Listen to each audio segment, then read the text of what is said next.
ha publicado más.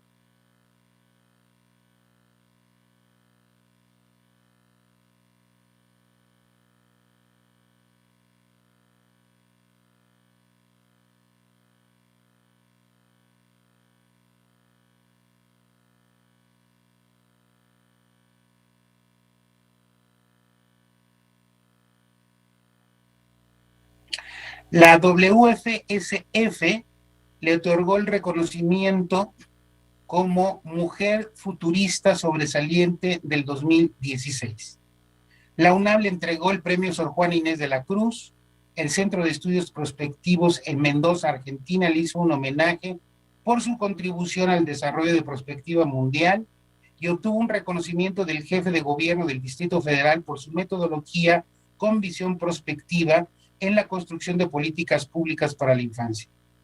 Tuvo un reconocimiento al mérito universitario por sus 50 años de labor académica, otorgado por la Universidad Nacional Autónoma de México, y fue chair de la 23 Conference de World Futures del Estudios de Federación en la Ciudad de México en septiembre del 2019. Bueno, pues dejo con ustedes a la doctora Guillermina Eugenia Baena Paz. Adelante.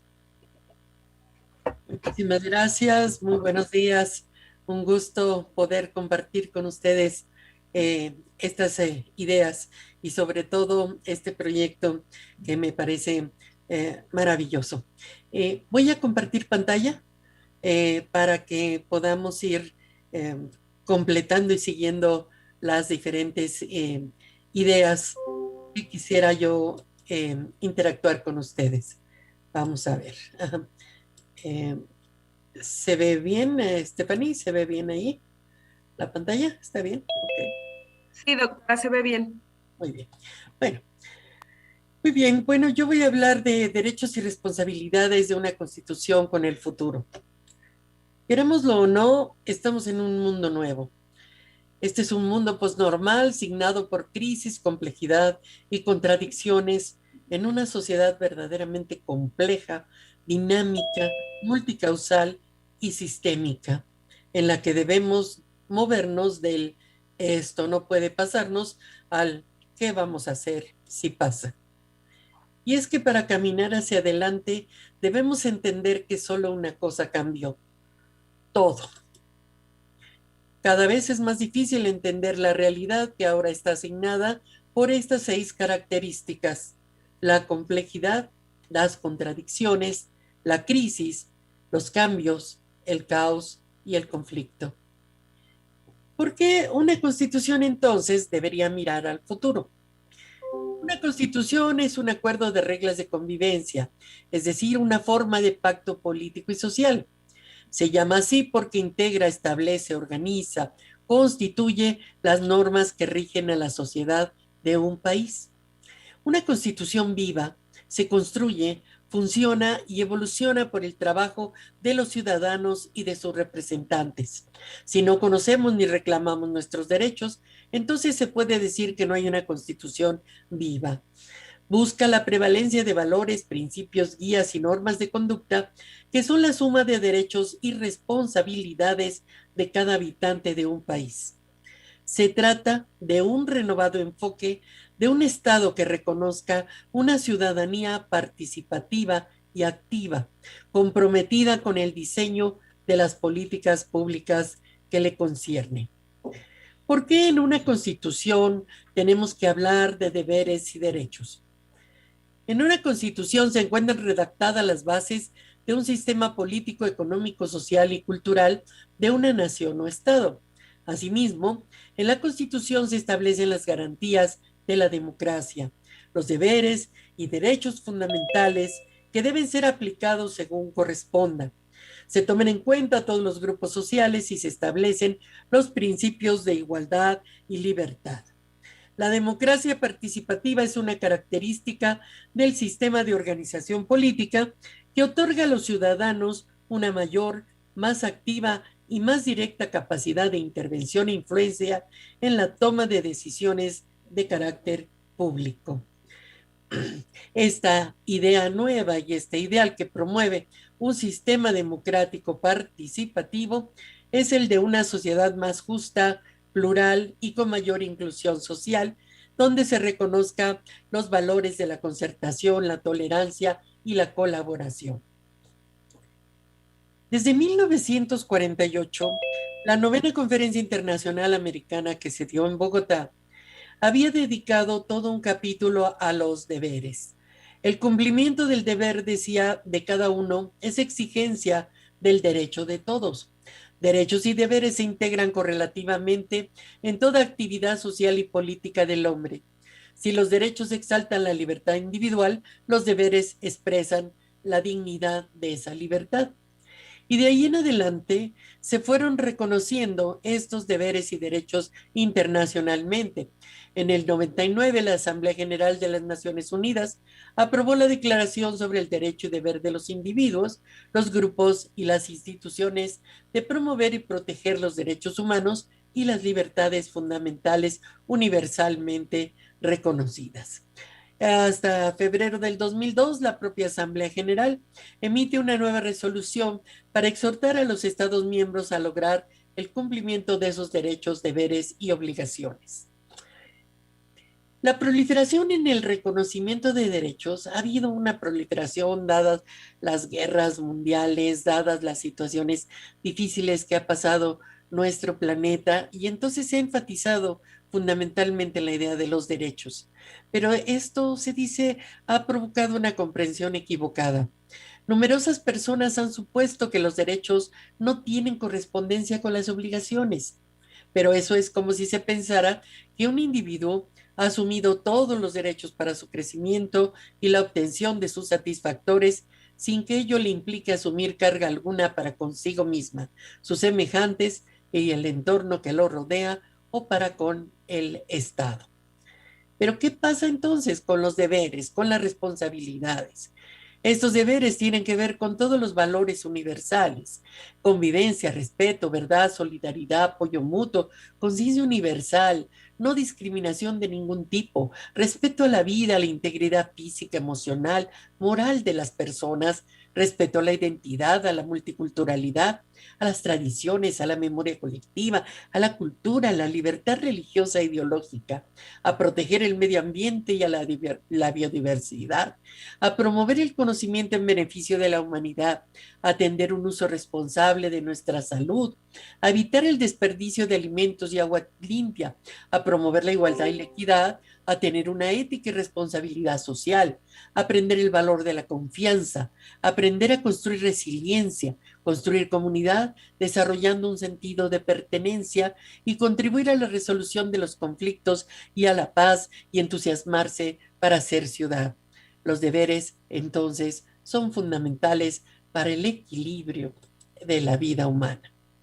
Esto insistía mucho José Saramago. Cuando recibe el premio Nobel en 1998, dice: nos fue propuesta una Declaración Universal de los Derechos Humanos y con eso creíamos que lo teníamos todo, sin darnos cuenta que ningún derecho podrá subsistir sin la simetría de los deberes que le corresponden.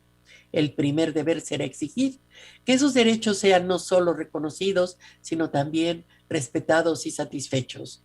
Tomemos entonces nosotros, ciudadanos comunes, la palabra y la iniciativa.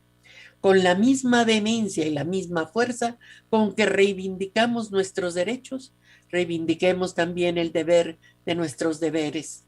Tal vez así el mundo comience a ser un poco mejor. Pero esto nos lleva a la reflexión de si seguimos en el presente pensando en el pasado, podemos llegar demasiado tarde al futuro.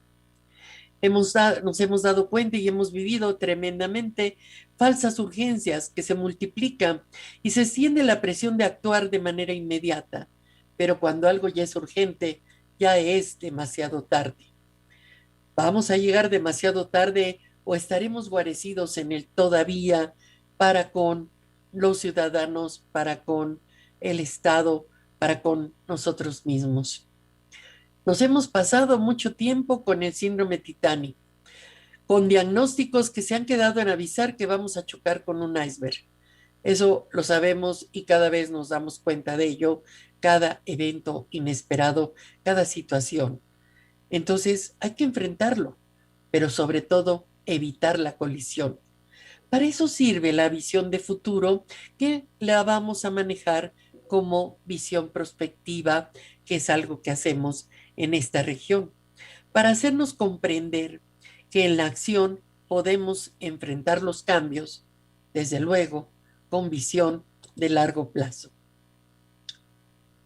Derechos y responsabilidades entonces con el futuro. Hemos vivido colonizados por la tiranía del presente, con la falsa retórica de las nuevas tecnologías, atrapados por el consumismo, por la rapidez que nos impide vivir y sentir de modo completo, y a veces, como ahora, desprovistos para enfrentar eventos inesperados como esta pandemia. Actuemos ahora gestionando la incertidumbre de futuros posibles, donde guarecidos en el todavía, podamos construir futuros plausibles garantizados por una Carta Magna. ¿Seremos capaces?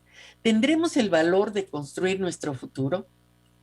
¿Se han preguntado qué actitud tienen ante el futuro? Avestruz pasivo, acepta el cambio.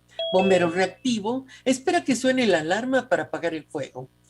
Agente de seguros preactivo, prepara cambios futuros, pero a manera de prevención, ni siquiera de previsión. El conspirador proactivo, en cambio, actúa para provocar cambios deseables. Y el actor anticipativo combina de manera sorprendente todos los anteriores, pero adopta una actitud anticipatoria. En otras palabras, mezcla las actitudes reactiva, reactiva y proactiva.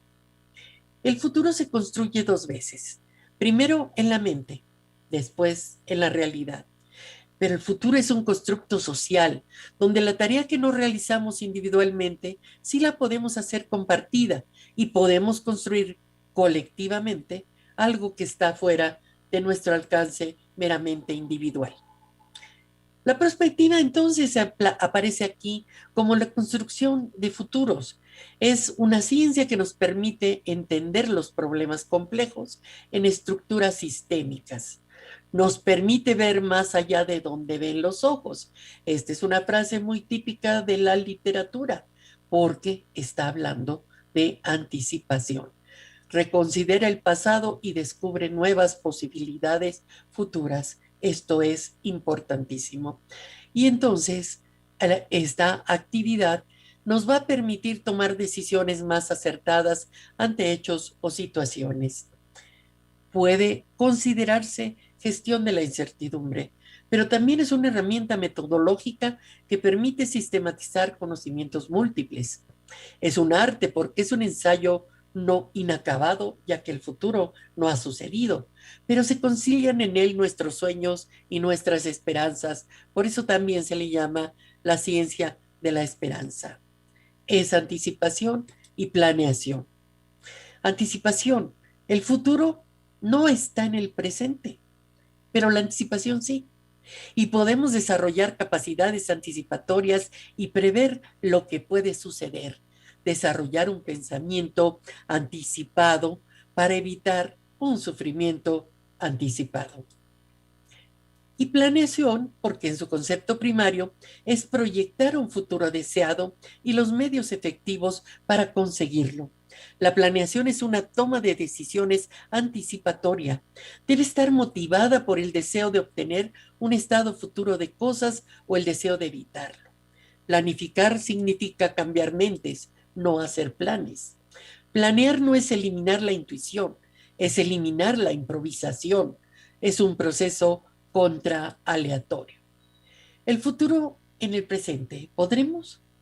El miedo que tenemos está en el presente, pero la libertad se empieza a conquistar también desde el presente. Hay que anticiparnos. La idea de anticipación para Benjamin es la promesa de que algo distinto está por venir. Y la polémica está presente. Aquí, donde las condiciones de inseguridad dañan la igualdad, la justicia y el centro vital de nuestras vidas, ¿es posible hacer surgir un mundo distinto? ¿Tenemos la capacidad de construirlo desde ahora? ¿O podemos interrumpir el tiempo que marcan los relojes para actuar antes de que toquemos fondo? La respuesta es sí, siempre y cuando podamos considerar el ahora como proceso gradual para transformarnos. Nos anticipamos para plantear la promesa de que algo distinto está por venir, convencidos de que hay otras maneras de actuar en el mundo. El futuro también es seguridad humana y la seguridad humana ya es algo fundamental que tenemos que perseguir para proteger, para poder crecer y vivir con calidad, bloquear en concordancia con el crecimiento demográfico esperable, perseguir y lograr los metas en equilibrio con ese ámbito que le permite el ejercicio pleno de la libertad con responsabilidad y le otorga la posibilidad de ser la persona en sí misma y a la vez pertenecer armónicamente a una sociedad integrada al mundo. Vivir en una sociedad que da confianza es lo que va a hacer la diferencia. La confianza es un problema cultural y además neuronal. Tendemos a confirmar lo que ya creemos y a veces esto lleva el sesgo de la percepción y de nuestras creencias. Una política pública es una decisión para la acción pública. Se construye sobre la base de necesidad y demandas y la aportación de insumos de información, ideas y sugerencias que la comunidad da para que las decisiones sean cada vez más acertadas. Pero el futuro es transversal y en una constitución va a aparecer e interactuar con muchos componentes. Esa visión de largo plazo también va a intervenir en el saneo de la administración pública, de la corrupción y de la impunidad, va a preservar la seguridad humana, va a anticipar políticamente la administración del cambio, va a contribuir a una democracia participativa, va a fundamentar la transparencia y un liderazgo ético. Este es muy importante. Los gobernantes deben ejercer un liderazgo ético que refiere el entendimiento de la verdad acerca de los seres humanos y nuestra necesidad de significado. Hay que construir lugares donde los estándares sean altos y el miedo sea bajo. Sin un compromiso fundamental con la verdad, estamos perdidos. Si la gente no dice la verdad, un sistema basado en el Estado de Derecho tiende a disolverse. Si los líderes no dicen la verdad o no quieren oír la verdad de otros, no podrán tomar buenas decisiones, ni mejorar a sí mismos y menos inspirar confianza entre sus seguidores, afirma James Comey. Los valores fundamentales entonces serán verdad, integridad, respeto y tolerancia, integrantes de una alta lealtad que identifique la confianza, que ejerza un liderazgo ético. El camino al futuro ya lo han avanzado varios países con gran éxito desde fines del siglo pasado. Visiones desde el strategic planning anglosajón hasta la prospectiva y los estudios de futuros los podemos encontrar en Francia, Noruega, Finlandia, Alemania, China, Japón, Arabia, Rusia, Australia, Nueva Zelanda y hasta en nuestro continente avances importantes en Colombia, Perú, Brasil, Ecuador, Argentina y Costa Rica. Todos con avances significativos, pero desde luego enfrentando su propia situación sociopolítica que muchas veces ha interrumpido sus pasos al desarrollo y construcción de visiones de largo plazo. Pero cuando los gobiernos tienen visión y convencimiento, se vuelven imparables. Pasos clara idea de las responsabilidades y derechos ciudadanos al futuro. Ya no hay marcha atrás. Veamos rápidamente algunos casos significativos. La Secretaría del Futuro, ¿por qué no ahora? ¿Por qué una Secretaría del Futuro no puede darse en un gobierno para una planeación estratégica prospectiva que atienda lo importante, que incorpore un equipo de tanques pensantes de diferentes disciplinas para una asesoría permanente? Si las grandes corporaciones contratan personal para imaginar y prepararse para el futuro, incluso contratan escritores de ciencia ficción, ¿por qué no lo hace el gobierno?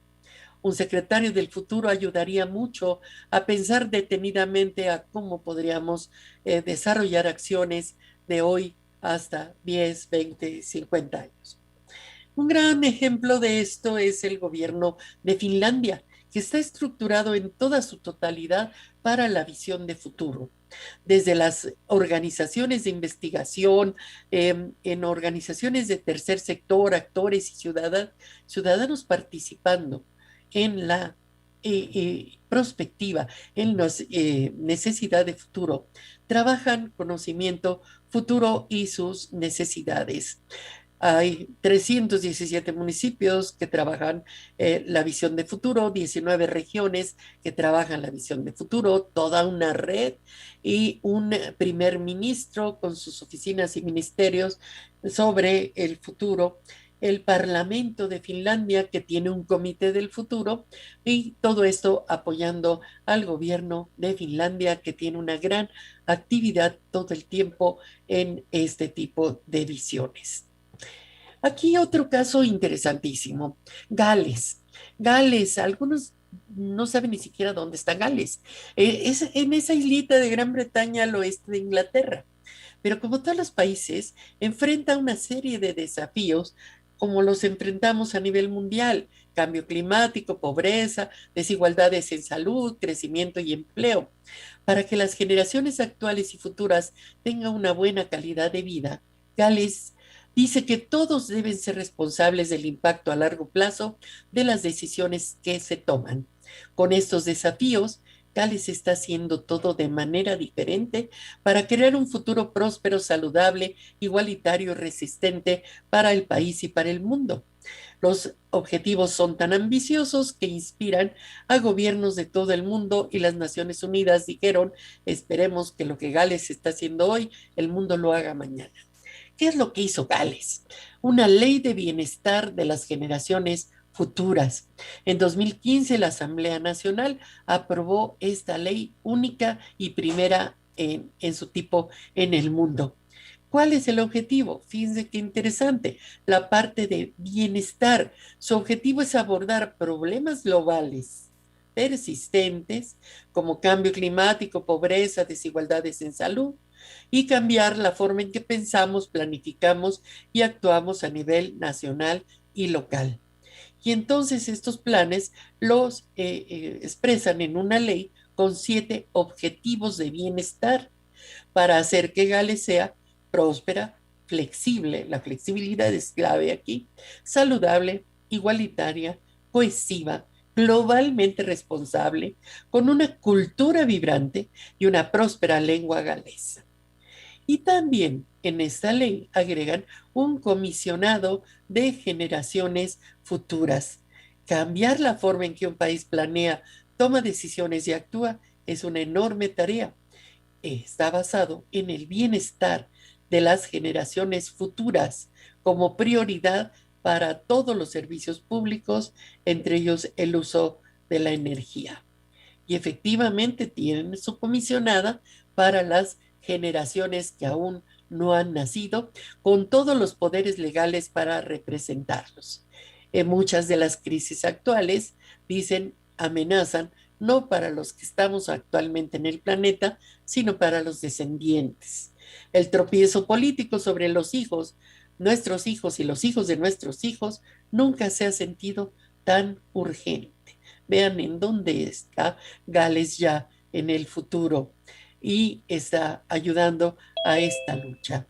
Otros países también han jugado con nuevos mecanismos de gobernabilidad que permiten que se escuche esta voz de generaciones futuras. Es el caso de Israel, Hungría y Canadá como ejemplos notables.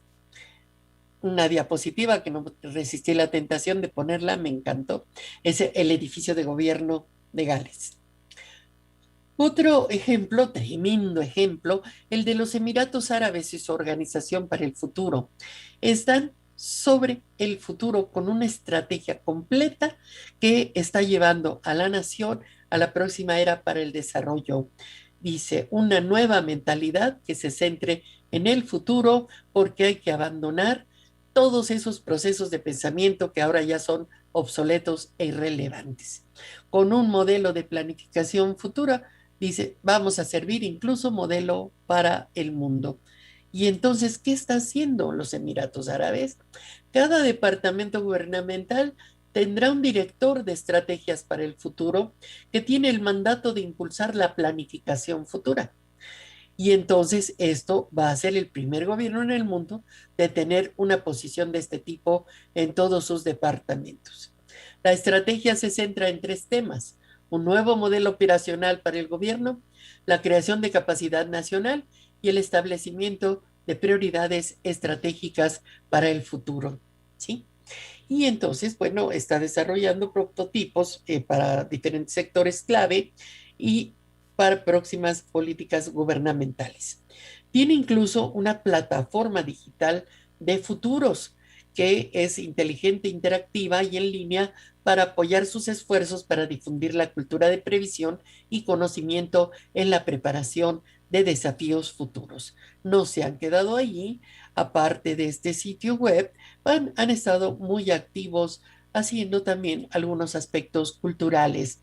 Tienen una casa de la sabiduría en Dubái que ha lanzado la agenda para el futuro como hoja de ruta para que se dé forma al futuro de los sectores estratégicos. Y ellos ya tienen, por ejemplo, su Federación Mundial de Deportes Futuros, que van de deportes futuros. Ajá, para un futuro sector deportivo y avanzar en investigación y desarrollo de tecnologías. Además, bueno, tienen una iniciativa exitosa sobre drones, inteligencia artificial, sobre robótica y la primera oficina impresa en tercera dimensión en Dubái. También fundaron el Global Blockchain Council, que incluye 42 entidades gubernamentales y empresas privadas para discutir las mejores aplicaciones en tecnologías block. Lo que aparece en su pantalla es el Museo del Futuro. Son las salas del Museo del Futuro que también los Emiratos Árabes han construido. Alemania tiene otro tipo de proyecto, le llama Proyecto Futurium, que es una casa de futuros en donde la gente llega y le preguntan cómo queremos vivir. Y en la exposición los visitantes van descubriendo futuros posibles. En el foro participan en discusiones abiertas y en el laboratorio prueban sus propias ideas. Descubrir, probar, discutir. Finlandia tiene, por cierto, la primera biblioteca del mundo creada en septiembre de 2018. Hermosísimas instalaciones de la primera biblioteca. Bueno, por último, ya estamos cerrando. ¿Por qué estamos perdiendo la memoria? No podemos dejar el pasado porque si no repetiríamos la historia una y otra vez sin sentido. Hagamos museos del futuro. Se trata de recuperar toda la reflexión y sapiencia de pensadores de todos los tiempos, desde las culturas ancestrales que tenían su propia visión cosmogónica del futuro, como los incas, los mayas, los aztecas, hasta personajes como Zoroastro, Daniel, o desde la astrología, los oráculos, los arúspices y todas las diferentes formas de leer el futuro. La bola de cuarzo, las conchas, las cartas, el café, las runas, desde las visiones utópicas de los frailes hasta aquellas de los grandes escritores de ciencia ficción, llegando hasta los pensadores actuales que han penetrado en campos científicos, combinando saberes metodológicos y tecnológicos. Un verdadero universo de conocimientos que no podemos perder. Son la memoria histórica de lo que puede ser nuestro futuro, la memoria, pero principalmente la esperanza. Y por último, algo que yo creo que tendremos que empezar a insistir de ya. Una constitución debe apoyar la formación e visiones de futuro como la política educativa. Una política educativa clara donde cada individuo debería estar capacitado, actualizado, formado en visiones de futuro. Una visión de futuro que inicie desde la etapa del preescolar, donde el individuo comienza a desarrollar habilidades, actitudes y valores y luego para toda la vida, no solo desde la dirección del gobierno, sino como política de Estado y una conciencia de que esa formación se constituye en herramientas para la vida porque trabaja en los 4 campos de la inteligencia cognitiva, física, emocional y espiritual. Lo siguiente es convertir ese futuro imaginado con visiones diferentes en un constructo social compartido que lo vuelvan real en una carta magna, porque el futuro es quizá la única de las cosas por las que vale la pena seguir luchando. Muchas gracias. Muchas gracias, doctora Guillermina Baena. Ha sido una espléndida conferencia en la que nos deja la visualización del futuro, quizá en este gran debate entre el modo de pensar oriental, que siempre piensa en el presente, el modo de pensar oriental, que está perdido en el historicismo, y usted nos presenta ahora una tercera perspectiva, que es el futuro, esta visión entre pasado, presente y futuro. La filosofía oriental, desde Lao Tse, siempre se estableció en el presente, no tanto pensando en el pasado o en el futuro, sino entendiendo el presente como el único tiempo existente o real. Pero esta visión de futuro nos plantea un gran debate. Y bueno, para ese debate voy a pasarle el uso de la palabra a Mauricio Valdés, quien va a hacer los comentarios sobre su conferencia. Adelante, Mauricio. Gracias. Muchas gracias, Rubén. Guillermina, como siempre, nos sacas de la mentalidad cotidiana y nos llevas a una preocupación que debe ser algo normal, que es preocuparnos por el futuro, no solo el futuro personal, que es muy importante, no solo es pensar en el día de mañana, sino en los días de mañana. Les voy a platicar aquí una anécdota de un amigo que estudia la longevidad. Y cuando cumplí 70 años, me dijo, te voy a hacer un regalo, dame estos datos. Y el regalo que me dio es que ese estudio de longevidad decía que yo podía vivir unos 15 años más en buenas condiciones. Me dijo, pero cuida estos riesgos. Cuida una caída, cuida un accidente automovilístico y cuídate de un virus. ¿Y qué creen? Pues cayó. Bueno, eso que me dijo a mí en lo personal y que no me decía, bueno, vas a vivir nada más hasta esa época, ¿no? Puedes vivir más y lo que chorree es miel. Pero esa manera de pensar en cuánto tiempo podemos estar por aquí y cuál puede ser nuestro proyecto de vida, y me refiero, insisto, en lo personal, me hizo recordar este librito que pues está inclusive disponible, Prospectiva, sus métodos y técnicas, de Guillermina Baena Paz, que es un orgullo haberlo editado por el Instituto de Administración Pública del Estado de México, y que nos permitió hacer varios cursos sobre prospectiva, pensando en la idea de que pudiera haber prospectivistas en cada una de las dependencias de gobierno, y sobre todo donde más lo recibieron con gusto fue en el Instituto de Salud, tal vez recuerdes, porque había ya una preocupación prevista ya por 2012, que a lo mejor tú podrías luego recordarnos, porque en esta publicación de la Secretaría de Salud, cuando el secretario era Jesús Kumate, anunciaba de un posible virus que hoy ya hasta tiene nombre de coronavirus, como si fuera coronado, ¿verdad? Bueno, pues esto, cuando uno recuerda y revisa eso, dice, ¿y por qué no hicimos nada? ¿Y por qué no hicimos nada? Está como lo del cambio climático hoy día. Todo el tiempo nos están llamando la atención, nos dicen, cuidado, va a pasar esto es grave, ya está ocurriendo, y Naciones Unidas, reuniones, y no hacemos nada. Entonces, de ahí derivo, como tú bien nos planteas, Pues que se necesita una ciudadanía activa y participativa y unos políticos que estén preparados para la concertación hacia la anticipación. Pero pues necesitamos saber la importancia de esa anticipación. Yo había escuchado hablar de lo que es el liderazgo constitucional. Cuando un jefe de Estado, pues que tiene todos los poderes que le da una constitución, ejerce su liderazgo. Pero tú le agregas un término que me parece muy atinado, un liderazgo ético, muy importante.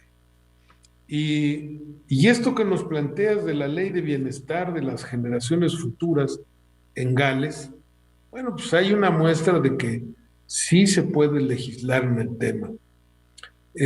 Ya algunos prospectivistas de los que tú preparaste se habían acercado al secretariado para decirnos que entre los derechos humanos que debe incorporar una constitución debe estar el derecho al futuro. La verdad es que tenemos que ver cómo lo vamos a plantear y tú nos lo expusiste ahorita, como acostumbras, de una manera muy didáctica, muy sencillita, muy de comprenderlo, entenderlo y ojalá podamos vaciarlo adecuadamente, porque sí, los ciudadanos tenemos derecho a que nuestros gobiernos piensen en el futuro como Estado, como municipio, como país, y nosotros en lo individual. Para ello, obviamente, hay que prepararnos. Hay diversos métodos, y yo te pido, cuando quieras expresarlo, no más que nos digas, porque sí hay métodos, sí hay métodos. No se trata de sacar la bola de cristal, ni de confiar en los astrólogos para que nos digan cómo viene el futuro. Me gustaría unos minutos que al menos nos comentes sobre tu experiencia de enseñar esos métodos para pensar en el futuro, para diseñar el futuro, los métodos de la prospectiva, al menos enunciárnoslos, porque desde que estuviste ahí en el IAPEM, pues participo ahí en el Millennium Project, que diariamente recibo por lo menos un correo de algún miembro del Millennium Project que nos da un tip o nos pide una información y es algo extraordinario, y la World Future Society hace muchísimos trabajos de esto, pero como que se quedan en una especie de élite de futurólogos y no bajan a la comunidad. Yo te reitero mi felicitación, mi agradecimiento por participar y solo te pediría, si Rubén no tiene inconveniente antes de las preguntas, que nos dieras alguna idea de esa metodología para diseñar el futuro. Y muchas gracias nuevamente. Gracias. Pues, Creo que no, Mauricio. Adelante, doctora. bueno, ahí depende mucho del tema de lo que se vaya a hacer, los diferentes tipos de metodología. Obviamente hay una inclinación a veces en las áreas de planeación por métodos más de tipo semicuantitativo, más estructuralistas y todo. Sin embargo, cuando trabajamos con las comunidades, cuando trabajamos son fundamentales.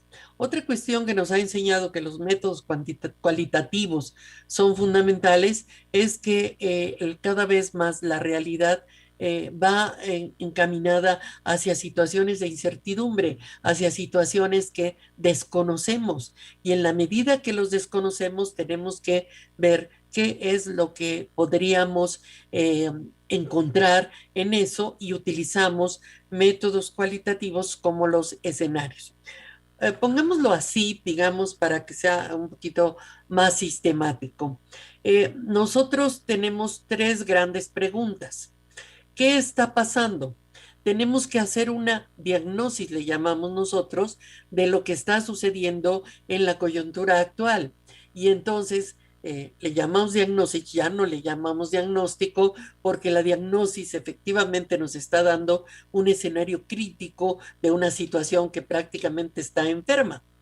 Entonces, esta diagnosis además tiene que ser sumamente completa, porque no es nada más el hecho, sino todo lo que está alrededor del hecho, o sea, todas las variables que se mueven en el entorno.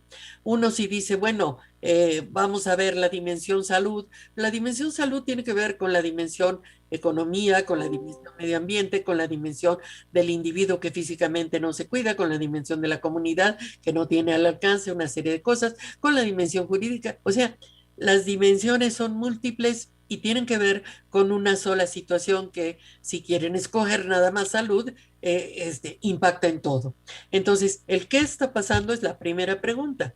Luego, ¿qué podría pasar entonces? A raíz de que ya tenemos identificado qué está pasando con su densidad de variables, entonces tenemos que ver qué podría pasar. Y para esto abrimos lo que se llama un abanico de escenarios, que van de diversos escenarios. Hay a quien les gusta muchísimo ampliar una cantidad tremenda de escenarios, 8, digamos, o más de 8. Sin embargo, nosotros decimos, bueno, si queremos, digamos, apostar por un escenario que sea plausible, le llamamos a la plausibilidad a situaciones donde nosotros juntamos la situación deseable con la situación real que podemos armar, es una situación plausible, entonces vamos siguiendo un escenario plausible. Pero nos dimos cuenta que el escenario plausible no es suficiente frente a situaciones de eventos inesperados. Se van a presentar una y otra vez eventos que no teníamos contemplados. Pregúntele a la jefa de gobierno qué barbaridad, cómo se le presentan estos eventos inesperados, ¿verdad? Y entonces tenemos que, cuando menos, prever otro escenario que le estamos llamando catastrófico, ¿sí? Y cuando el escenario catastrófico se pudiera dar, todavía tenemos otro peor, hay el escenario del colapso. Entonces, empezamos a trabajar diferentes tipos de escenario, pero sobre todo estas dos posiciones donde podemos trabajar un escenario que puede ser plausible frente a otro que puede ser catastrófico si se presentan eventos inesperados. Entonces, el qué vamos a hacer si pasa es la tercera pregunta, en donde tenemos primero qué está pasando, qué podría pasar alrededor de eso y qué vamos a hacer si pasa. Entonces, allí abrimos ya a lo que llamamos la parte de la planeación y la anticipación, ¿sí? El ejercicio del desarrollo de capacidades anticipatorias nos permite identificar diferentes tipos de planes, desde plan de rutina, el plan de contingencia, hasta plan estratégico. Ahí es donde hablamos de que tenemos que caminar con las dos piernas, la pierna de lo urgente y la pierna de lo importante. Ya no podemos excluir una sola. Antes nos dedicábamos solo a la pierna de lo importante, solo a caminar hacia lo importante, pero resulta que lo urgente se presenta todo el tiempo. Y entonces ahí es donde hacemos dos tipos de planeación, la planeación para lo urgente y la planeación para lo importante. En la planeación para lo urgente entra todo el proceso de trabajar con la gente, todo el proceso de seguridad humana que le llamamos, ¿no?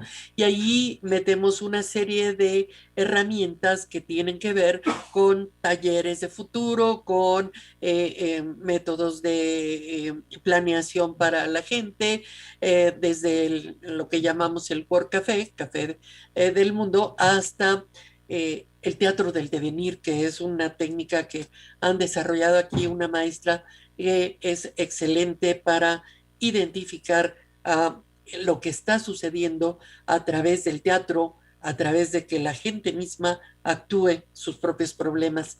Entonces, la variante aquí es amplísima, ¿no?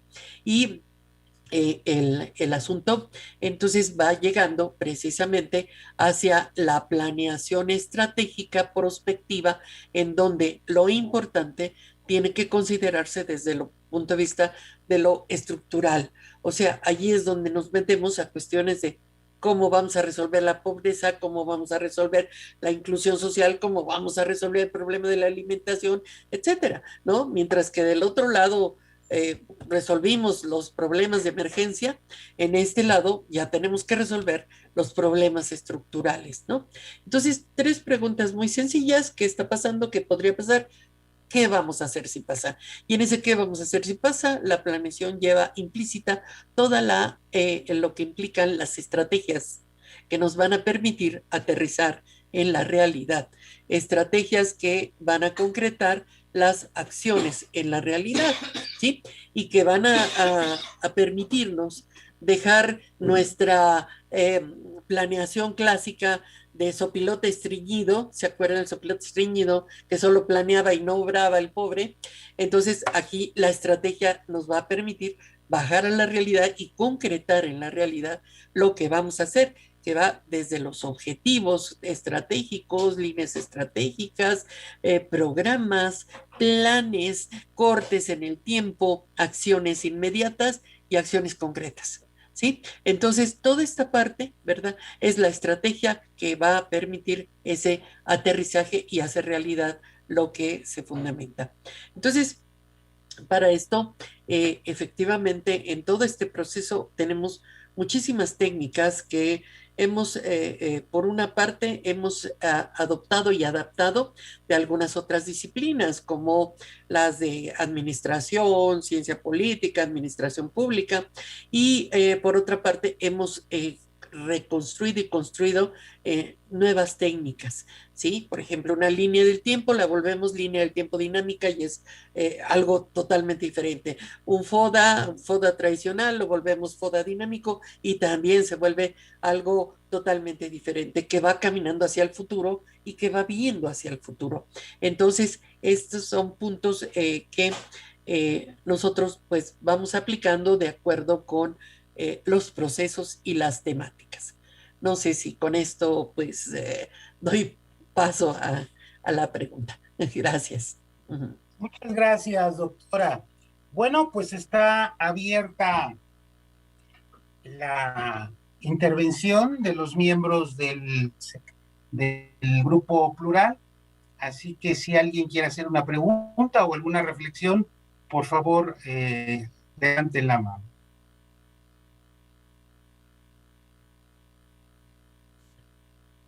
No veo intervenciones. Bueno, yo entonces haré una intervención. Espérame, Rubén. Carlos Rojas, de la FES Acatlán. Siempre que digo eso, de pronto dicen, vamos a hacer una intervención. Pues sí, bueno, es que es luego una manera abusas. de provocarles. Adelante, Carlos Rojas, y después Ruperto Retana. Adelante, Carlos. Es que luego abusas con el micrófono, Rubén. Para bien, por cierto, ¿eh? No es reclamo. Yo simplemente quisiera agradecerle a la doctora. La verdad es que interesantísima la conferencia. La verdad es que nos abre todo un panorama sobre la manera de analizar, de pensar en los problemas actuales, en cómo resolverlos, pero con una visión diferente, no solamente con un método reactivo, sino pensando en cómo actuar ahora, pero pensando también en el futuro. Yo quisiera solicitarle al secretariado técnico que, como lo han hecho en otras ocasiones, nos hicieran favor de regalarnos la presentación. Y simplemente, pues dos anécdotas. En la escuela, en el Centro de Estudios Municipales, el Valle de Toluca. Y en el Valle de Toluca, por ejemplo, hay un cambio que viene ya desde hace un par de decenas de años sobre el incremento en la temperatura del clima. Es decir, hay una modificación que ya empieza a ser muy preocupante. Es decir, si no pensamos en una remediación y después en una solución de mediano y de largo plazo, pues se pueden tener problemas realmente impresionantes, no solamente de desastre, sino de colapso, como dijo la doctora. Para no hablar de temas como la educación o la salud, ¿verdad? Ahora, con esta pandemia, pues lo cierto es que nos dicen que vamos a regresar a la normalidad. No es cierto, la normalidad ya no existe. Esto ya cambió. El Estado mexicano, y hablo en lo general, pues no tiene los recursos suficientes como para modificar con ingeniería y con arquitectura pertinente las escuelas públicas. Estamos hablando de un universo de cientos de miles de escuelas. ¿Cómo vamos a hacer para darles las clases a los niños, a los jóvenes? Es decir, ¿tenemos realmente una posibilidad económica? No. Es decir, tendremos que pensar en otra cosa.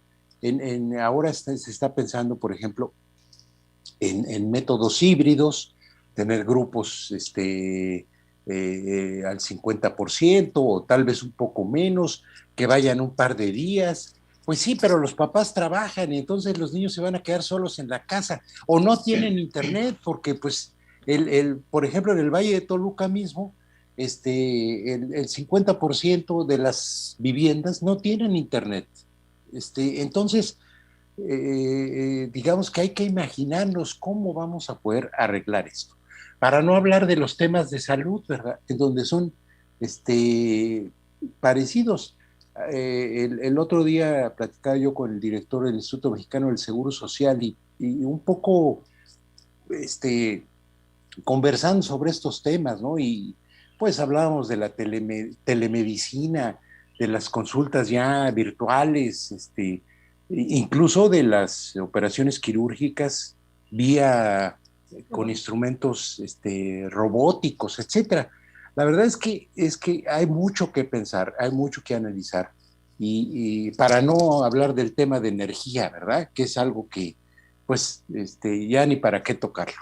Creo que ahí tenemos mucha claridad porque es un tema que se ha discutido profundamente en los últimos años en nuestro país. Y pues la verdad es que el método que señala la doctora es importantísimo. O sea, creo que nos ayuda mucho a tener claridad, y a mí en lo personal, verdaderamente su plática me ha enriquecido muchísimo y le agradezco mucho, y ojalá las publicaciones que haya realizado y la manera en que, por ejemplo, explicó ahora este análisis dinámico de hacer los diagnósticos y los diagnosis, pues nos parece de lo más interesante. Verdaderamente muy agradecido con usted, doctora, y con el secretariado técnico también por haber invitado a una ponente de esta enorme calidad. Muchas gracias. Gracias. Gracias. Gracias, Carlos. Vamos a hacer globales las preguntas, así que le doy la palabra a Ruperto. Adelante, Ruperto. Gracias, Rubén. Me ha parecido de una particular relevancia la ponencia de la doctora Guillermina. Creo que nos llama a una reflexión sistemática sobre el futuro, particularmente de nuestro estado, relacionado con el tema que nos ocupa de la reforma constitucional.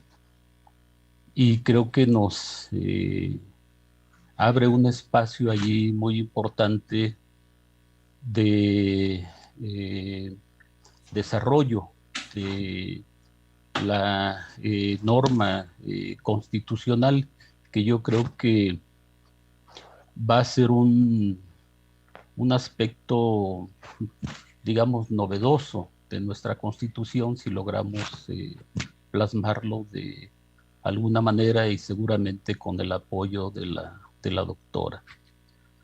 Es un tema fundamental en todas las sociedades, prácticamente el tema de prevenir el futuro a través de muy diversas formas, de muy diversos métodos.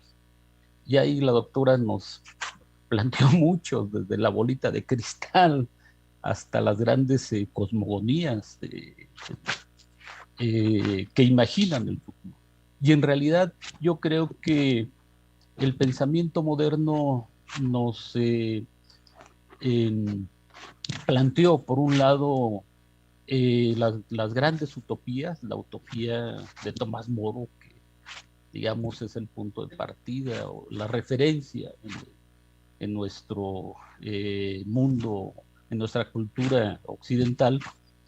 Y bueno, hasta ahora lo que tenemos de ciencia ficción, de literatura ficción, que es muy importante, y que yo rescataría en esta perspectiva que nos plantea la doctora, de que se trata de construir un futuro democrático, donde participemos todos, donde participen, pues vaya la ciudadanía, donde estén presentes todos los puntos de vista para construir el futuro, y con una determinada metodología que, como bien lo señalaba Carlos, creo que es algo muy importante que hay que rescatar de esta exposición que nos ha hecho la doctora.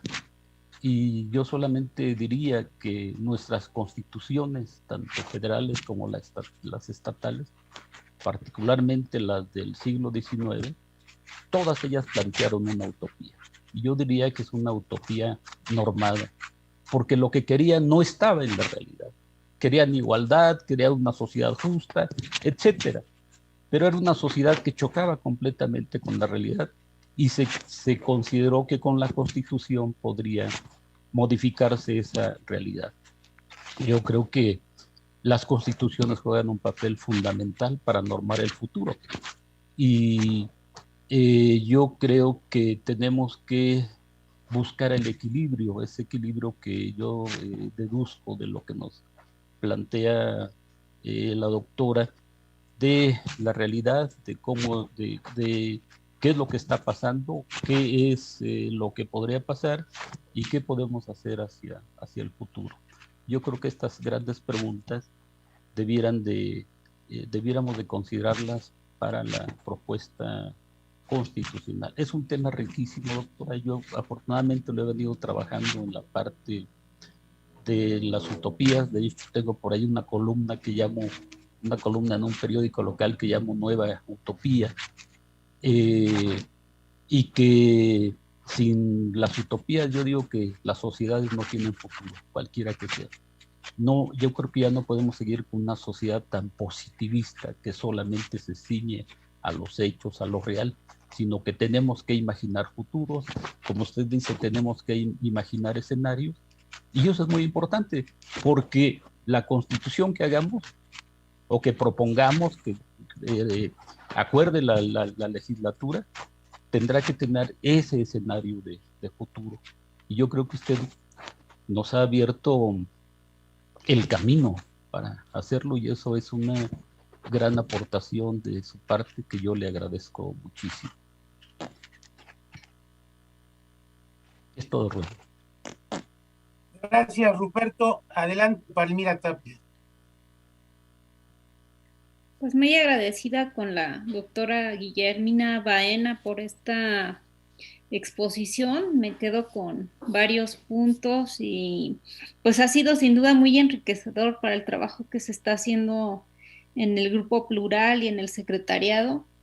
Y pues una de las riquezas que encuentro en este paradigma, que en realidad es un paradigma de cómo generar, por ejemplo, políticas públicas, es pues la inclusión de colectividades, de grupos que sean plurales, expertos de distinta naturaleza, tal como ya lo comentaba la doctora. Y otro aspecto que también ya lo ha comentado Carlos y Ruperto de alguna manera, pues el tema de la incertidumbre, ¿no? colocarlo pues como algo ya permanente, y el tema del futuro, que el futuro pues puede ser en mañana, pero también a muy largo plazo, ¿no? Entonces, pues me parece que es una herramienta pues muy adecuada para los tiempos que corren, ¿no? A mí me queda quizá la duda, no tengo yo ninguna duda de las ventajas que ha puesto en la mesa la doctora sobre adoptar esta visión. Sin embargo, también pienso en los tiempos político-electorales, ¿no? Muy a propósito pues de la elección que está a la puerta, pues cómo hacemos que esto sea compatible con los tiempos que traen los políticos o los tomadores de decisiones, pues que bien sabemos que traen otra dinámica, otros incentivos marcados pues más bien por el calendario electoral y que no necesariamente esos tiempos pues son los tiempos de la gente o de la sociedad. Entonces, pues ahí me parece que nos encontramos con una pared muy grande que de alguna manera pues tenemos que forzar como sociedad a que nuestros gobiernos pues tomen otra forma de decidir y de planear. Yo me quedaría, pues, si pudiera comentarnos o compartirnos cuál es su reflexión, considerando ese aspecto de los tiempos políticos, ¿no? O electorales, por llamarlo así. Y pues le reitero mi agradecimiento por el conocimiento compartido. Muchas gracias, doctora. Gracias. Gracias, Palmira. ¿Alguien más quiere hacer uso de la palabra? ¿Hacer alguna pregunta? Bueno, yo voy a hacer una pequeña reflexión y una pregunta. En 1957, Karl Popper publicó este ensayo crítico profundo que se llamó La sociedad abierta y sus enemigos. Y también publicó La miseria del historicismo. Ahí hacía una crítica profunda a dos cosas fundamentales que eran el marxismo y el psicoanálisis. Después, una gran parte, digamos, del pensamiento neoliberal se ha centrado en esta famosa frase de Fukuyama, en la que se determinó la muerte de la historia. Comienzo estas dos cosas para sentar un poco mi pregunta, en el sentido de que durante mucho tiempo nuestro país especialmente ha sido un país que ha pensado, yo no diría de manera negativa el pasado, pero sí me parece que hemos pensado en extremo el pasado, hemos reflexionado en extremo el pasado. Quizá Octavio Paz lo planteó muy claramente en El laberinto de la soledad, ¿no? Esta manera de nosotros de referirnos a esta pérdida de identidad, cómo encontrar en el pasado esa identidad. Y somos un país que piensa muy poco su presente. En este conflicto, en este choque cultural entre España y Mesoamérica, el pensamiento oriental, sigo insistiendo, y hoy hay un gran filósofo sobre esto que es Byung-Chul Han, que ha planteado cosas muy interesantes, por ejemplo, su crítica a la sociedad. El presente como que no está presente en la vida mexicana. Siempre estamos pensando en el pasado. Pero también ese pasado nos ha hecho ser extremadamente utopistas. Es decir, como que la esencia de Tomás More está todo el tiempo metida en nosotros. E idealizamos mundos futuros también.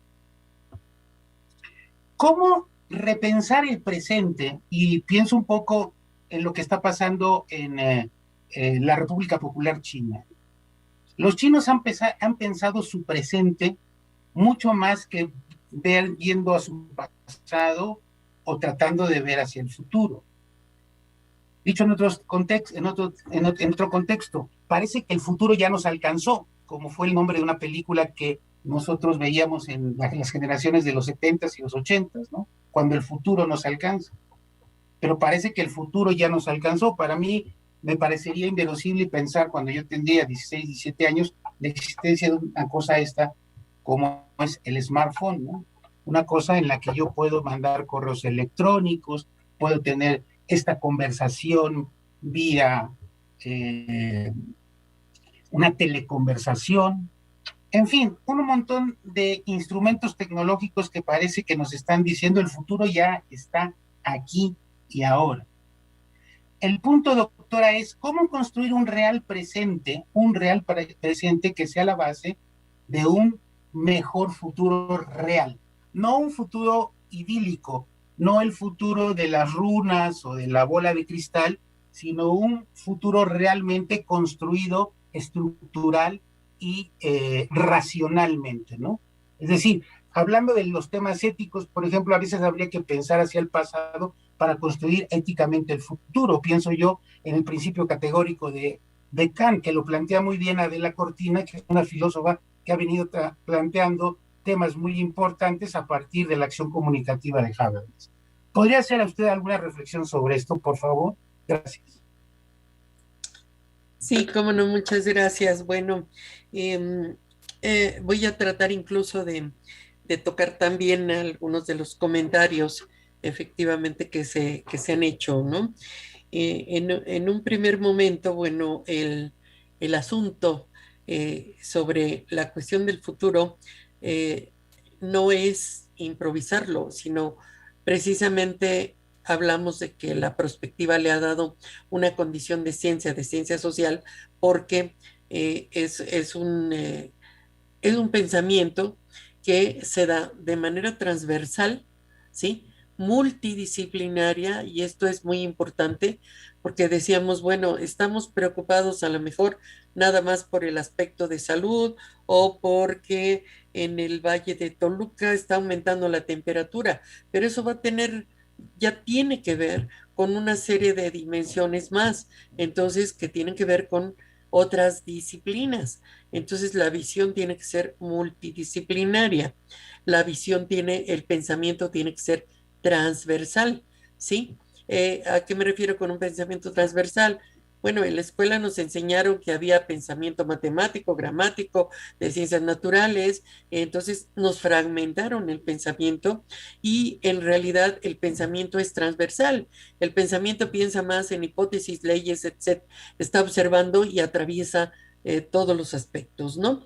Y entonces, con elementos de pensamiento transversal, multidisciplinario, con consideraciones sobre cómo estamos leyendo el presente, porque también esto es una parte fundamental que se trabaja en la visión prospectiva. Siempre estamos insistiendo en el principio de haz lecturas en 3 niveles, porque si no, no vas a entender lo que está pasando en el presente. Entonces, cuando uno lee en lo visible, lo no visible y lo invisible, hagan de cuenta que es el iceberg, ¿no? Es un iceberg donde, bueno, pues estamos acostumbrados solamente a leer por encima lo que se ve por arriba y no estamos leyendo hacia abajo, que hay muchas cosas no visibles y todavía hay cosas más intrincadas, invisibles, que están bifurcándose y que no las entendemos. Las vamos a entender mejor cuando hagamos esa lectura de lo no visible y entonces es cuando empezamos a jalar elementos del pasado para poder entender qué es lo que está sucediendo en el presente, que no sucede nada más porque sí. Y efectivamente, esta parte nos va a dar la posición de poder construir un futuro. Hay un pensamiento por ahí de Gaston Berger que dice, ya por el hecho solamente de pensar en el futuro, ya estamos haciendo una disrupción del propio presente. Entonces, esto es un elemento que nos está permitiendo que en el presente podamos empezar a construir un futuro en el presente real. Y este presente real lo estamos construyendo a partir de varias lecturas que estamos haciendo de lo que está pasando. la punta del iceberg es lo que estamos viendo ahorita, en el aquí y en el ahora, pero hay cuestiones abajo, en lo no visible y lo invisible, que vienen incluso no solamente de situaciones del pasado inmediato, sino hasta de situaciones de pasado en donde están concentrados, lo llama un colega, los mitos y las metáforas, ¿no? De las culturas, las tradiciones, las costumbres. Si no las entendemos, va a ser muy difícil que podamos hacer una construcción adecuada de un futuro, porque entonces vamos a partir de lo que pensamos y lo que vivimos ahorita es lo que vamos a hacer para que para todos en general. Y no tenemos diferentes grupos, diferentes personas, diferentes costumbres, tradiciones y todo. Aquí empezamos a trabajar también en situaciones bastante complejas. Cuando nosotros decimos, bueno, ¿con quiénes vamos a trabajar esta visión de futuro y cómo vamos a hacer para trabajar esta visión de futuro si nosotros hemos insistido que el futuro tendría que ser compartido? Es un constructo social compartido. Entonces, aquí vamos a tener que considerar que en el pasado, o a veces en el pasado inmediato, hay personas que no quieren cambiar. Hay personas que les llamamos los impensados, ¿sí? Que son las personas que todo el tiempo están diciendo, eso no me va a pasar a mí, eso no es cierto, eso es teoría del complot, eso es mentira, ¿sí? Eso no lo voy a creer. Y entonces es impresionante la cantidad de gente que así se comporta. Y entonces por eso, pues, no usa el tapabocas, no le importa lo que vaya a pasar, entonces se va de reventón y entonces son los impensados, ¿no? Esto a mí no me puede pasar, ¿no? O, bueno, pues si de algo se tiene uno que morir, hay quien dice, ¿no? Y entonces, pues si me de morir mañana, el coronavirus de una vez. Entonces, esta parte es difícil trabajar con esta parte. Y esta parte también la vamos a encontrar, Palmira, en los gobernantes, ¿sí? En los gobernantes en donde, bueno, yo ahorita salvo mi periodo y ya lo demás no me importa, ¿no? Y esto ha sido, pues, por desgracia, una tradición en nuestro país, en otros también, pero sobre todo en nuestro país, a la que le ha llamado Feder, la ley de la piñata, ¿no? Llega un gobierno, rompe la piñata del que estaba y vuelve a empezar a construir su piñata. Entonces, es lo que decía, si no consideramos el pasado, estamos condenados a repetir la historia, entonces una y otra vez tenemos que volver a hacer la historia, ¿no? Y esto es tremendo también, ¿no? Cuando el funcionario solamente está pensando en que tiene un solo periodo, a veces con toda la voluntad del mundo dice, bueno, pues sí, quiero cambiar y quiero hacer futuro para mis ciudadanos, pero nada más tengo 2 años, entonces pues no puedo seguir más. Entonces tampoco tiene visión, no tiene una visión de futuro. Alguien que dice que nada más tiene 2 años para gobernar y que no puede hacer nada para el futuro, es que no tiene una visión, no tiene visión de estadista. Entonces, tiene que entender que puede hacer cosas importantes y dejar bases de futuro, dejar elementos con los que va a construir el futuro una ciudadanía. Y entonces, porque la ciudadanía se queda, las organizaciones siguen permaneciendo, ¿sí? El funcionario saldrá de su periodo, pero la ciudadanía ahí está presente.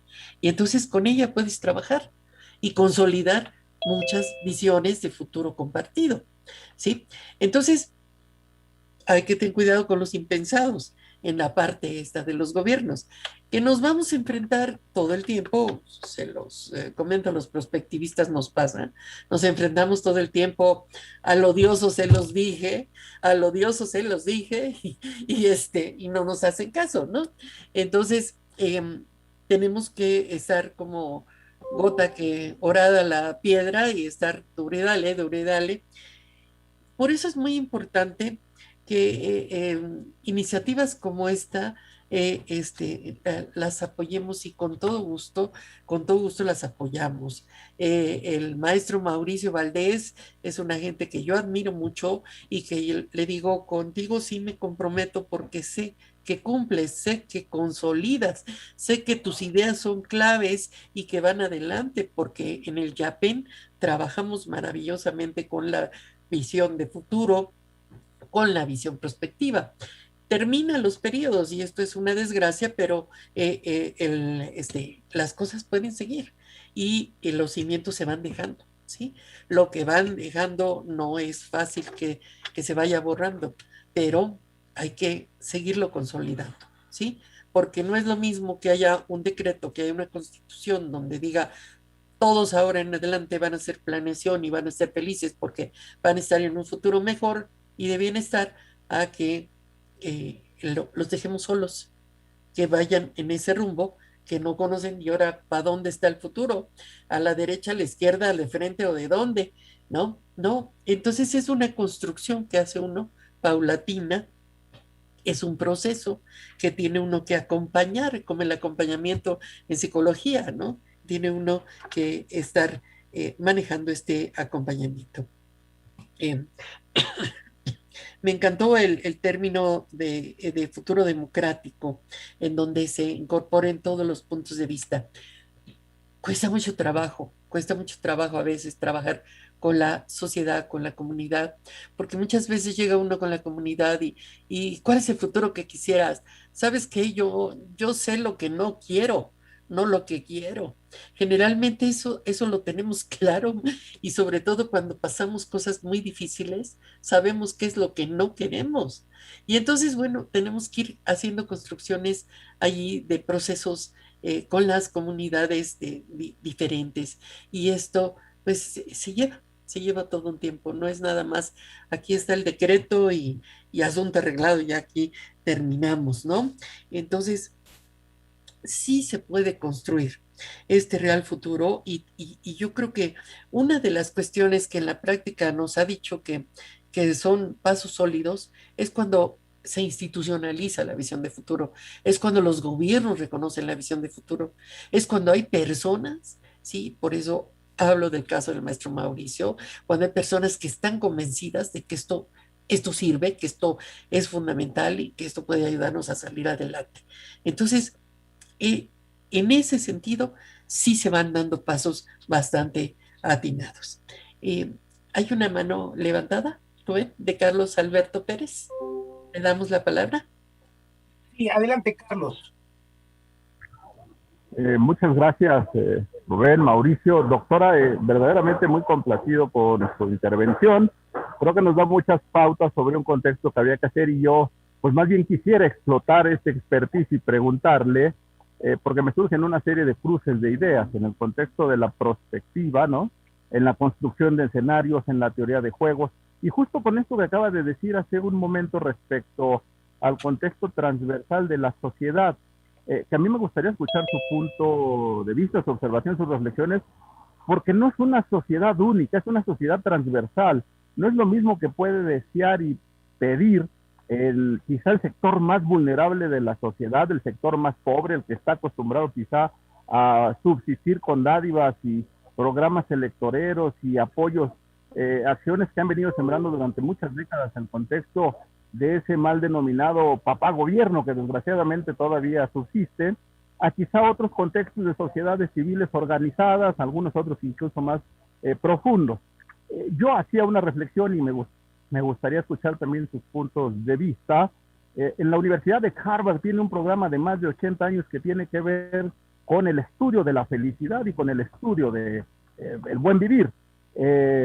Una universidad muy prestigiosa y muy importante, y me gustaría saber de alguna manera, en mi reflexión, insisto que sin ser profundo conocedor de esto, de alguna manera el contexto de generar una realidad sobre una circunstancia de saber en las diversas sociedades qué puede ser lo que los lleve a la felicidad, es un contexto de prospectiva. Me gustaría saber su punto de vista.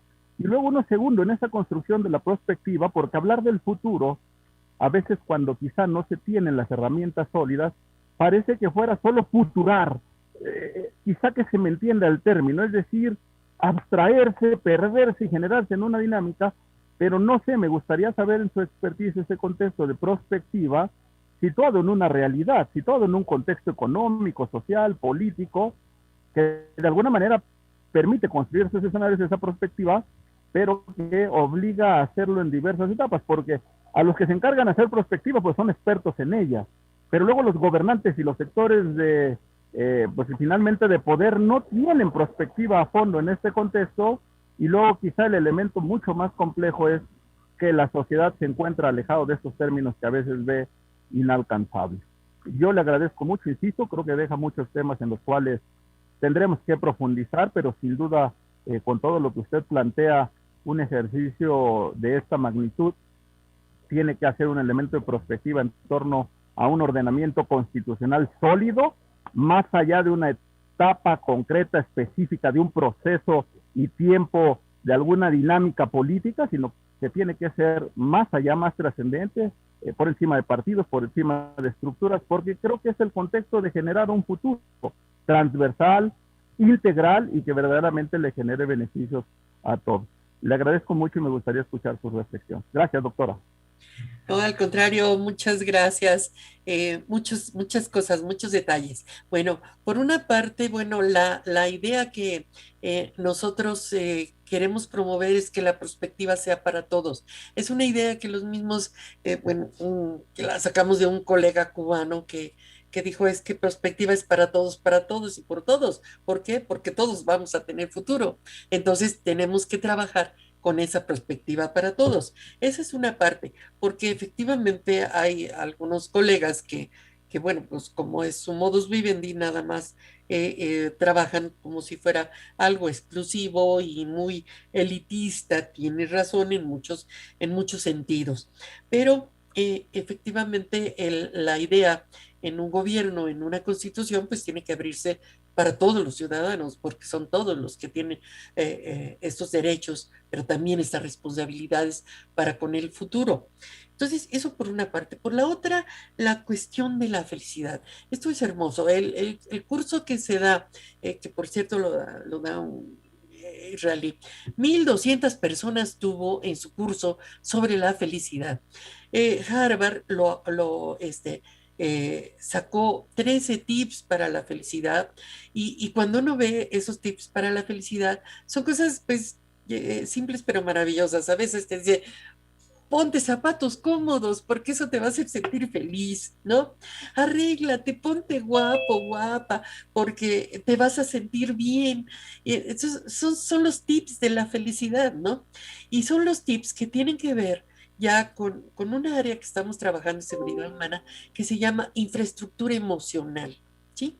Es con toda esa parte del lado derecho del cerebro, no nada más con las técnicas de cómo controlar emociones, sino todo lo que hace el lado derecho del cerebro, que trabaja con esta parte de inteligencia emocional y donde la gente tiene que empezar a dotarse de una infraestructura emocional que le ayude a enfrentar diversas situaciones. Nosotros llegamos a ello porque empezamos a ver la cantidad de desastres y problemas que había por causas distintas, tanto de cuestiones de desastres naturales como de fenómenos socioorganizativos perturbadores.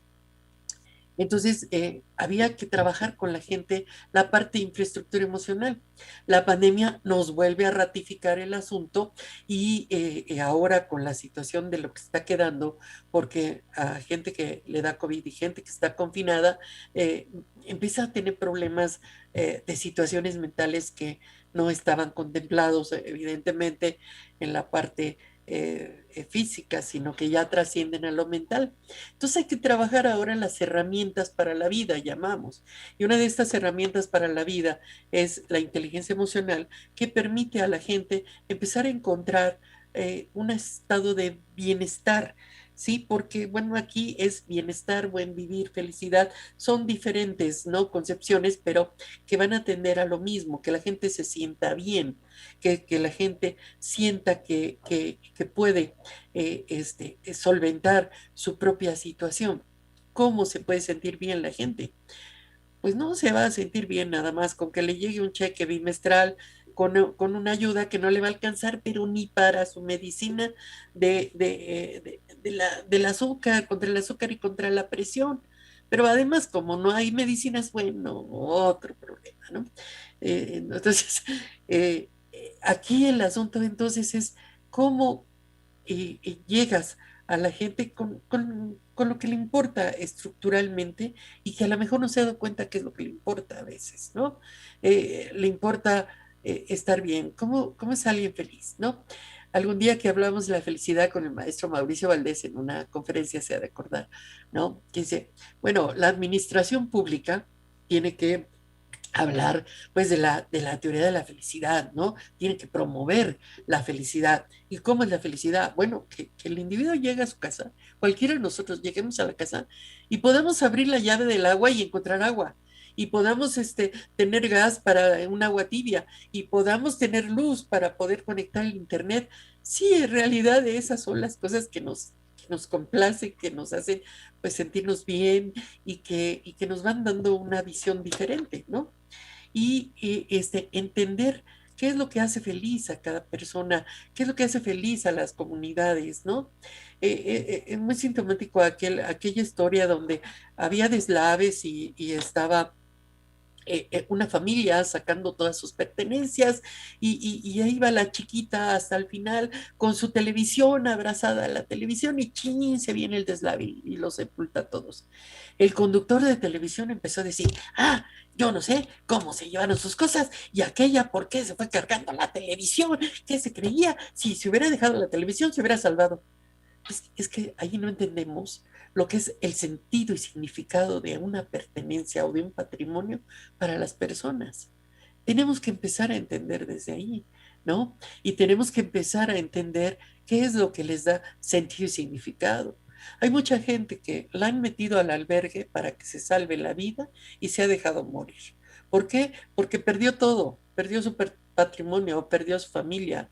Entonces, ¿cuál es el sentido? ¿Qué es lo que vamos a hacer? ¿Cómo trabajamos para sacar eso adelante? ¿Cómo consideramos que la felicidad, pues, no es una meta, es un camino, ¿sí? Y es un camino que vamos nosotros adquiriendo a través de vivir momentos verdaderos, ¿no? Si ahorita yo veía supongo que es la hijita de Palmira, hermosísima ahí, sonriendo y levantando su manita, eso le hace feliz. Vean qué sonrisa de Palmira tan maravillosa. Fue su momento verdadero. Esas son las cosas que tenemos que volver a trabajar, a cultivar en esa inteligencia emocional para toda la gente. Y toda la gente que en diferentes lados, claro que lo entiende, ¿no? Con diferentes visiones, ¿no? Y tiene que entender que las dádivas gubernamentales, de los apoyos sociales, las siguen volviendo víctima, no le están ayudando. Eso es revictimizar a una persona porque es tratarla, ¿sí? Como pobre víctima, que esto es lo que te voy a apoyar y ahí está esa dádiva. Perdón, soy muy determinante en eso, pero es algo que estamos haciendo y que incluso los victimólogos y los abogados criminalistas se lo plantean. Nos estamos otra vez revictimizando a la gente con ese tipo de entregas, dádivas sociales. No estamos ayudándole. No le estamos ayudando, no le estamos dando realmente trabajo, no le estamos resolviendo problemas estructurales que tenemos que resolver, ¿sí? La pobreza es algo muy agudo que cada vez es peor y que la gente empieza a malacostumbrarse a, bueno, al cabo que me van a ayudar, ¿no? ¿Cuántas veces en las inundaciones, no? Se advirtieron. Tengo un colega que hace 20 años llegó a Veracruz y les dijo, les tengo una buena y una mala. La buena es que, dice, la mala es que se van a inundar. Se va a inundar Boca del Río, se va a inundar Tabasco, se va a inundar Escárcega. La mala es que estamos a tiempo para que ustedes puedan hacer algo. Porque en el 2020 esto va a pasar. Pasó antes en Tabasco y siguió pasando en el 2020. No se hizo caso, ¿sí? Y entonces, bueno, tenemos que empezar a actuar de modo diferente y empezar a enseñarle a la gente que no, que sí se va a inundar, pero que no le van a dar nada más para sus aparatos electrónicos, sus 5,000 pesos, y que vaya a hacer fila allí al centro de convenciones, una fila de 10 horas, de varios kilómetros en plena pandemia, a ver si esos 10,000 pesos le alcanzan para su televisión. No, no, no, no, no. Esto va a ser cada año. Esto va a ser cada cuándo, hasta que se muera quién. No se puede. Hay que tomar medidas realmente en lo importante que decimos, ¿no? La planeación de lo importante. No sé si me estoy alargando mucho, perdón. No, doctora, usted, no hay límite de tiempo. Realmente las sesiones son largas, no tenemos un límite de tiempo, así que puede usted seguir continuando. Y es más, si hay más preguntas, podemos continuar. Adelante. Bueno, no sé si haya más preguntas. Y efectivamente, bueno, los tips de la felicidad de Harvard son muy concretos y muy bonitos, entonces siguen siendo aleccionadores. Y les digo, pues es parte de lo que se puede trabajar en lo que en seguridad humana estamos trabajando en inteligencia emocional. Y algo, la inteligencia emocional es algo que tenemos que recuperar. Bueno, se estaba recuperando en la reforma educativa, lentamente, pero allí va. Y de repente, bueno, nos agarra la pandemia y ahora se vuelve casi un imperativo categórico, ¿no? Recuperen su inteligencia emocional porque las cosas que están pasando son horribles, ¿no? Son horribles. Cada vez tenemos más noticias espantosas, ¿no? El relato eh, del feminicida serial es espantoso, pero hace un artículo Héctor de Mauleón haciendo una alusión tremenda diciendo que la antesala del infierno es el Estado de México, por toda la cantidad de feminicidas que han surgido, ¿no? El de Catepec, que este otro y el otro, y bueno, pero es tremendo, no puede, el Estado de México jamás va a poder, debería aceptar que sea la antesala del infierno, ¿no? Entonces, ¿qué está pasando ahí? ¿Qué es lo que también se puede legislar en función de esto, ¿no? Y no es nada más la legislación para proteger a las mujeres, tiene que ser una legislación que proteja a todos los géneros, ¿sí? Porque así como tenemos también este tipo de situaciones drásticas, también hay hombres maltratados y hay unos horribles crímenes de odio entre el género y todo, ¿no? Entonces esto también, la visión del futuro también tiene que abarcar una atención a este tipo de situaciones, ¿sí? Y una legislación lo suficientemente flexible como para que toque todo tipo de temas, ¿no? No sé si haya algún otro comentario. Bien, no veo ninguna otra mano levantada. Creo que ha sido una charla espléndida. Quizá quedan algunos temas sobre la mesa sobre los cuales sería importante irlo pensando más adelante con una nueva participación de la doctora. Quiero decirles a todos los miembros del Grupo Plural que el documento que la doctora nos expuso se encuentra en el chat de aquí del Grupo Plural para que lo puedan bajar y tengan acceso a él. Y decía yo que quizás se nos quedan ahí algunos temas que sería importante abordar, como por ejemplo, cómo serán las relaciones de poder en el futuro. Es decir, Foucault construyó perfectamente la perspectiva de relaciones de poder, el conjunto de relaciones de poder que hay en la sociedad. ¿Cómo serán las relaciones de poder en el futuro? ¿Cómo las estamos pensando las relaciones de poder en el futuro? El tema de la velocidad, ¿no?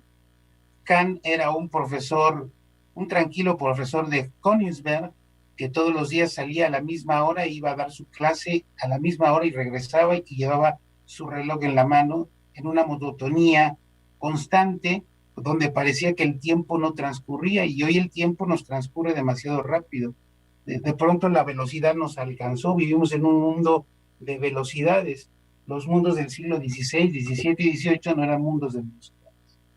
En fin, son temas que nos quedan ahí, el diseño institucional, en fin. Bueno, todas estas cosas que, digamos, quedan sobre la mesa para una posible nueva charla o discusión, pero son temas que seguramente habremos de discutir e introducir en el nuevo texto constitucional del Estado de México.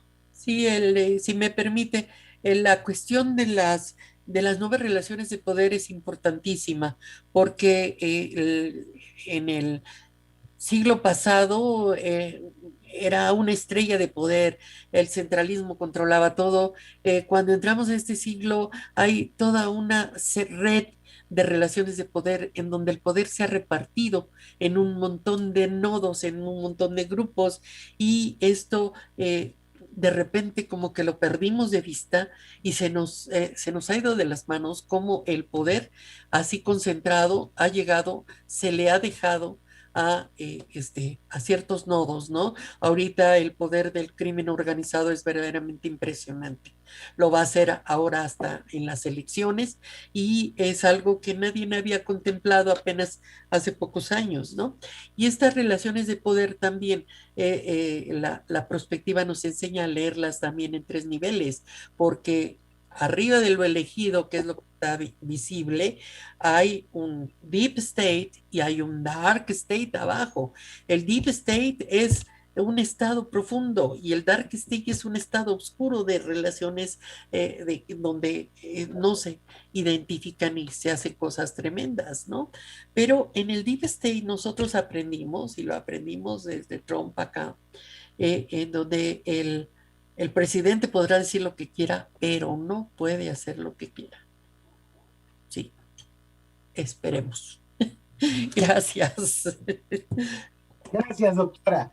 Bueno, pues sin más le doy la palabra a Mauricio Valdés, nuestro coordinador, para que cierre el conversatorio del día de hoy. Adelante, Mauricio. Gracias, Rubén.